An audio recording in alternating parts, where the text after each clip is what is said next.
Once regarded as one of the world's most gifted and prosperous poker players, Justin Bonomo established a reputation that few could match. He was the epitome of poker perfection and was well known for his incredible winnings and strategic acumen.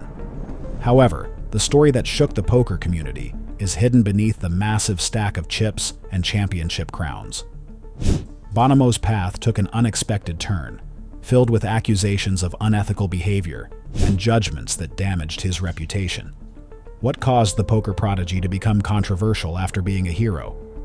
Now examine the collapse that shocked the poker community. Bonomo makes a great point. It would be an awesome situation to take the 100K and start a new clean life. But why would Ali choose now to come forward and tell people that he has been multi-accounting? Does he think that maybe if he just lets people know that he was multi-accounting? Justin Bonomo poses a fascinating question that has poker fans talking. Imagine taking a sizable sum of money, say $100,000, and shunning controversy to begin a new chapter. It's an alluring idea, but it leaves everyone wondering, why now? Ali's abrupt admission of multi-accounting raises questions about his motivations. Could this be a calculated move to prepare the way for his return to high-stakes games? By acknowledging unethical behavior, is he hoping to gradually restore trust and allow time to erase the memories of his actions? Particularly when it comes to violations of integrity that jeopardize the game's fairness, the poker community is not easily forgotten. Although it seems obvious, Ali's decision to come forward feels more like a risk. Will his plan succeed, or will this admission further damage his already damaged reputation? The whole hand he's playing will only become clear with time. High roll risk for many years, where slowly the community forgets that they were doing something extremely unethical to win money off of other players in the community by playing multiple accounts in the same tournament. Does he really think that people will slowly forget that? Integrity is highly valued in the poker community, and nothing elicits more indignation than someone abusing the system to obtain an unfair advantage. It is a glaring betrayal of trust when it is discovered that a player used several accounts in the same tournament to rig results. In addition to being unethical, such behavior erodes the competitive spirit that is essential to poker. Rumor has it that the person intends to subtly return to the high-stakes scenario in the hopes of erasing the public's memory of their transgression. But is it really possible for the community to ignore something this harmful? The foundation of poker is trust, which is very difficult to regain once it has been lost. The thought that players will just overlook and forget such apparent rule-breaking appears unduly optimistic. Actions like this aren't trivial missteps. They strike at the heart of the game's integrity. If the objective is redemption, it will require more than just time. It requires sincere responsibility and transformation. Got to wrap up the WSOP paradise and talk some controversial stuff. Let's start on a very lighthearted note a little bit. Daniel Negreanu, who has a big voice in the poker world, sent out a tweet recently basically saying, here are some suggestions that I think I would vote for to improve poker. The poker world is buzzing with fresh suggestions from Daniel Negreanu, a highly respected voice in the game. In a recent tweet, he proposed changes aimed at enhancing the player experience and preserving the integrity of the game. Among his proposals include outlawing face coverings and sunglasses at the table, defining bets of 90% or more of a player's stack as an all-in, and prohibiting card protectors. These suggestions lead to interesting discussions. The card protector ban simplifies table dynamics. The all-in rule adds clarity, and the face covering rule, for example, raises concerns about transparency versus personal comfort. Banning sunglasses may also limit players' psychological strategies, but it could level the playing field by removing perceived unfair advantages. There are differing views. Some players value their customs and styles, while others support modifications that advance equity. In any case, Negreanu's theories have undoubtedly fueled the continuing discussion over how poker is changing. Here, let me get that that little troll thing you got there. No, I think card protectors should be banned. I think that technology getting too good these days and too much cheating stuff going on. If Negreanu's saying it, especially what number was it? Number 2 in the list? No, number 4. With technological advancements raising concerns about possible cheating, the argument for and against banning card protectors in poker is becoming more and more heated. Daniel Negreanu's proposal to do away with them in order to protect the game's integrity has generated discussion among poker players. While card protectors have long been a quirky part of poker culture, they could inadvertently enable dishonest practices in an era where tech-driven cheating tools are becoming more sophisticated. For casual players in local games, this concern might seem distant, but for high-stakes professionals, the stakes are far greater.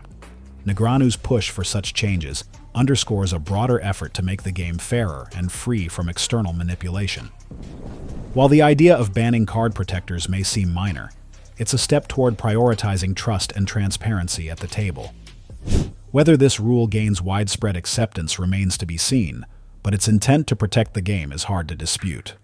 No electronics. Like, and I seen them enforcing. If somebody had their phone sitting on the rail, the floors were on it. Like, no, you can't have that sitting there. So that's good.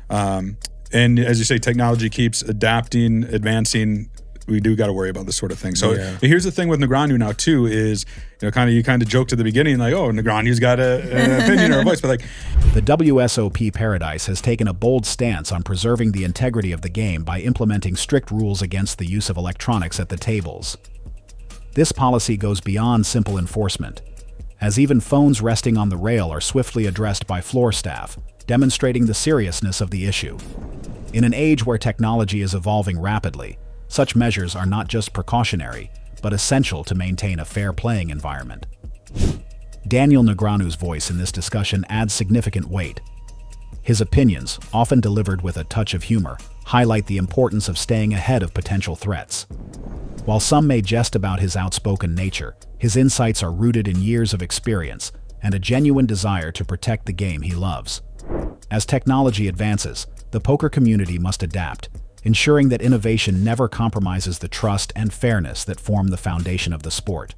But on the flip side, a lot of people pointed out, well, what about like Lauren Klein? If you remember, Lauren Klein won like 4 bracelets in 4 years or something like that. And he was always wearing a red MAGA hat for, he was a big Trump supporter. And it was all this controversy. People were tweeting it back and forth. And they were saying, well, what about him being able to wear that? Lauren Klein's impressive streak of winning 4 WSOP bracelets in 4 years came with a touch of controversy, thanks to his choice of attire. A red MAGA hat symbolizing his support for Trump. This sparked heated debates on social media, with some questioning the appropriateness of such a polarizing symbol at the poker table. However, times have changed, and so has the WSOP itself. Now owned by GG, not Caesars, the new management has the authority to set its own rules and culture. Precedents from the past may no longer hold sway if the current leadership decides on a different approach. Additionally, it's worth noting that Klein's final tables weren't filmed for television, minimizing the reach and potential backlash of his fashion statement. As poker evolves under new leadership, so do the standards for behavior and presentation, leaving the community divided over where personal expression ends and professionalism begins. I think this is like one of these 1%er problems in the poker world, like we know it. Mm-hmm. We were watching it all on social media unfold, but like, Bob from Arkansas has no idea. He just wants to come play the Super Seniors this year. Of course, yeah. So regardless, though, it was definitely controversial. The WSOP continues to evolve, but controversies like Lauren Klein's MAGA hat saga highlight a recurring debate in the poker community: where to draw the line between personal expression and the spirit of the game.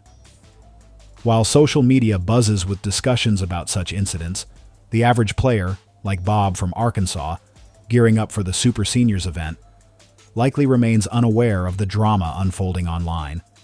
Klein's choice to wear the hat as a form of protest was undeniably bold, but it raises questions about consistent enforcement of rules around political statements. Bias, whether perceived or real, complicates the issue further. Would the WSOP apply the same standards if another player made an opposing statement at a televised final table? As poker grows more visible and diverse, its governing bodies face a challenge, balancing individual freedom with the need to maintain a neutral, inclusive environment for players from all walks of life. And that's pretty good. That's pretty good, yeah. First place, Mr. Zhao, Yin Zhao, takes it down for $6 million, defeating Marcelo Aziz in a heads-up play. Just 24 years old, wins the Super Main Event. The 2023 World Series of Poker Super Main Event delivered thrilling action iconic moments, and a memorable mustache that stole the spotlight. A dramatic showdown saw a third-place finish by one of poker's most charismatic players, earning him an impressive $3.6 million. But the night belonged to Xinan Zhao, the 24-year-old sensation who claimed the championship, a coveted WSOP gold bracelet, and a staggering $6 million prize. The final hand was a spectacle of skill and calculated risk. Zhao, facing Mirella Aziz in heads-up play, demonstrated nerves of steel and impeccable strategy. A bold all-in move led to an instant call, sealing Zhao's victory in spectacular fashion. This young champion's triumph marks a new era in poker, showcasing the rising talent in the game. With such high stakes and unforgettable moments, the WSOP continues to prove why it's the pinnacle of competitive poker. Zhao's win is one for the history books. The 2023 WSOP Super Main Event showcased thrilling poker action as 24-year-old Xinan Zhao claimed victory, earning $6 million and a WSOP gold bracelet in an unforgettable final showdown.